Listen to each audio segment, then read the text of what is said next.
Hello friends, आज बहुत दिन बाद again I am back with my Pathshala, the sixth chapter. Now today I will speak to you about Indian philosophy, which is a very very important branch of philosophy.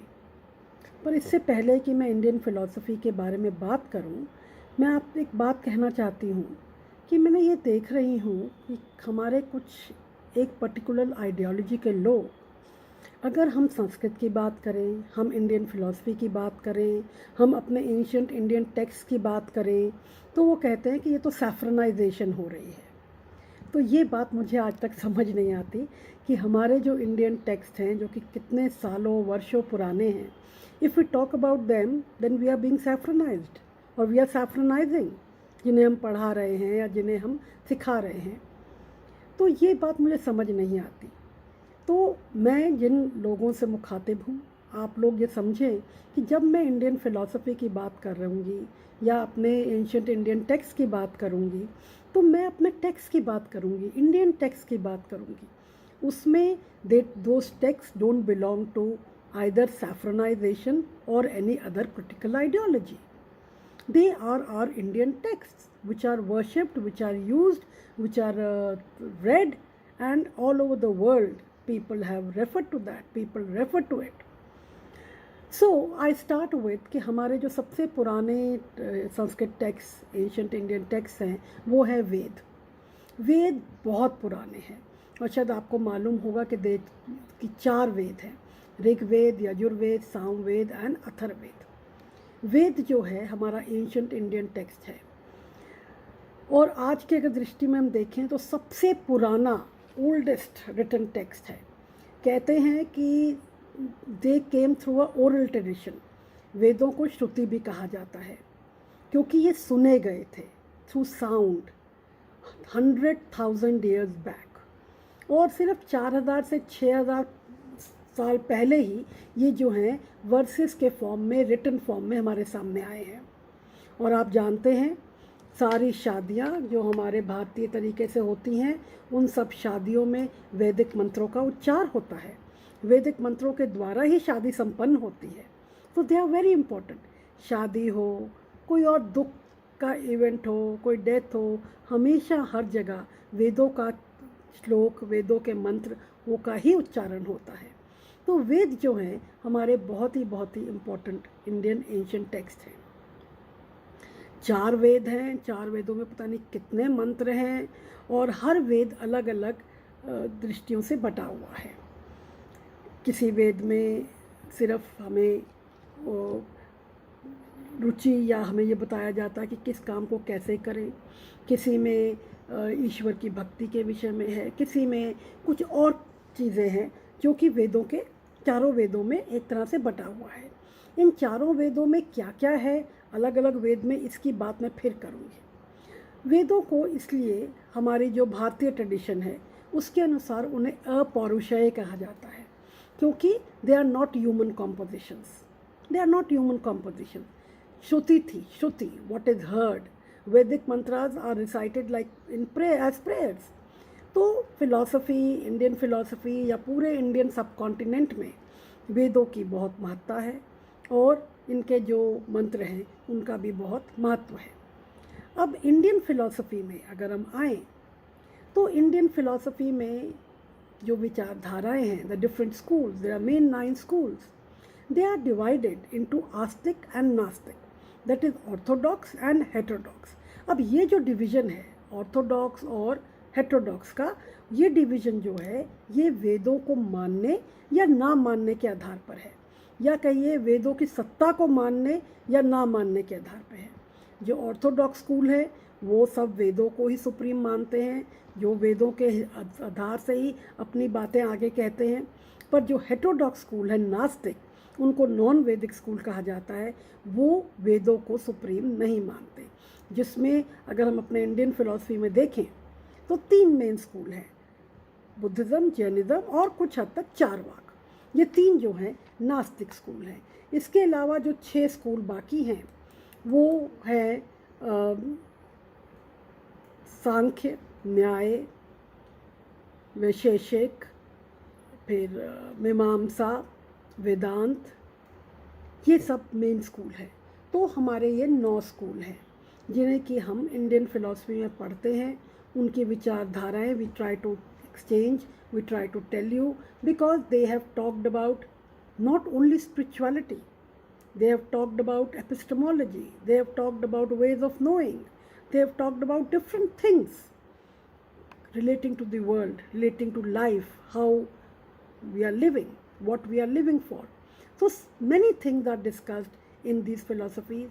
They have their metaphysics and also they have their epistemology. Metaphysics, where physics ends, there metaphysics starts. Metaphysics naturally deals with the questions which are not up, we are not able to answer them in our physical manner. So they date back, the schools also date back to a very long tradition. I am not going to emphasize on the historical aspect of each school because that is not my purpose here. What I am trying to say is that these philosophies, Indian philosophies which are there, have been followed by the Vedic hymns or they are non-Vedic hymns. They follow the whatever is said in the Vedas or they don't follow whatever is said in the Vedas. In Upanishad, I was talking about Vedas, now there are about 108 Vedas. It is said to be that there are principal 13 Vedas. But then Kathopanishad जो कि उपनिषद की list में सबसे importance के हिसाब से अगर देखें तो नंबर 3 पे आता है. Now Kathopanishad has the story of or the issue of death and life is discussed in Kathopanishad, and the whole discussion is shown through a story of Yamraj and Nachiketa. Now Nachiketa was, in short I'll tell you the story, was the son of a king. The king was, performing a yagna where he was giving away all his leisure, all his jewelry, his kingdom, so many things from his kingdom. He was also distributing his cows. Now, his son, who was a 9-year-old boy, kept nudging at him कि आप मुझे किसे दे रहे हैं, आप मुझे किसे दे रहे हैं. Now the king got so angry कि गुस्से में आकर उन्होंने कहा मैं तुम्हें यमराज को दिया, डेथ को दिया. So it is, the story goes that Nachiketa, walks and walks and walks and travels to the लोक of यम. यम के घर पहुंचता है. यम घर में नहीं होता तो वो बाहर 3 दिन बैठे रहता है. उसके बाद जब यमराज आते हैं तो वो उस बच्चे को देखकर बहुत प्रभावित होते हैं. उससे कहते हैं ओके, आप ये तुमने मेरी इतना इंतज़ार किया तो मुझसे वर मांगो. तो नचिकेता जो वर मांगता है उसमें सबसे इम्पोर्टेंट वर ये होता है कि वो पूछता है कि मृत्यु क्या है, मृत्यु क्या है. और ये पूरा कठोपनिषद जो है नचिकेता और यमराज के बीच मृत्यु को लेके, डेथ को लेके संवाद है. So it is like this that all the Upanishad tell you a story and discuss about the significance of some issue or some important thing discussed in the Vedas. So we have Vedas, then we have Upanishad, and then we have these 9 schools of Indian philosophy. Now I will discuss the first heterodox school today. The first heterodox school is called Charuvak. Now this school was, a heterodox school which did not believe in the existence of God, did not believe in the future, did not believe in the past, only believed in the presence. तो this school believed कि जो है वो है, उसको enjoy करिए.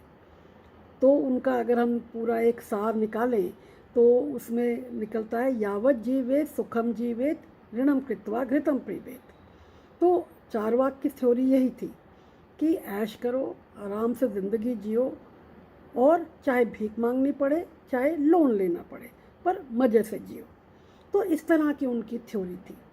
और उस थ्योरी के अनुसार उन्होंने ना तो, अगर हम देखें कि जो एपिस्टेमोलॉजी है, वेज ऑफ नोइंग है, जो इंडियन फिलॉसफी में है, जो मेन वेज ऑफ नोइंग है, परसेप्शन, इन्फरेंस, अर्थापत्ति, देन शब्द, उपमान एंड सो ऑन, सिर्फ परसेप्शन को माना, प्रत्यक्ष को माना.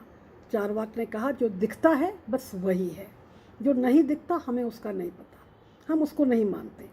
इसलिए उन्होंने ना तो वेदों को माना, ना उपनिषद की फ़िलॉसफी को माना, सिर्फ जो है सामने है उसको माना. तो ये थी चारवाक की फिलॉसफी। मैं अपने इस इंडियन फिलॉसफी के एपिसोड जो अब आज का और जो आगे का भी है, मैं उसमें हर स्कूल के डिटेल्स में जाना नहीं चाहती। मैं सिर्फ आपको उसके मेन पॉइंट्स, मेन क्रक्स से अवगत कराना चाहूँगी, ताकि अगर आपका इंटरेस्ट बैठे तो आप उसे आगे पढ़ें और समझें। तो चारवाक की थ्योरी तो ये थी, भगवान भी नहीं है, फ्यूचर भी नहीं है, पास्ट भी नहीं है, यही जन्म है और यही जन्म में हमें जो करना है हम वो करें, जो हमें मिलेगा वो इसी जन्म में मिलेगा। तो परसेप्शन को मानते हुए चारवाक ने अपनी फ़िलॉसफी का आगे पूरा ब्यौरा दिया। और आजकल के ज़माने में देखें तो मैं ये कहूँगी कि बहुत से लोग सिर्फ चारवाकियन फ़िलॉसफी पर ही जी रहे हैं। कंज्यूमरिज्म, ये चाहिए वो चाहिए, यही तो ज़िंदगी है, आगे हो ना हो, चारवाकियन फ़िलॉसफी पे ही हम लोग जी रहे हैं। ये कहाँ तक सही है और कहाँ तक गलत, ये तो हर इंसान को अपने लिए ही जानना पड़ेगा। धन्यवाद।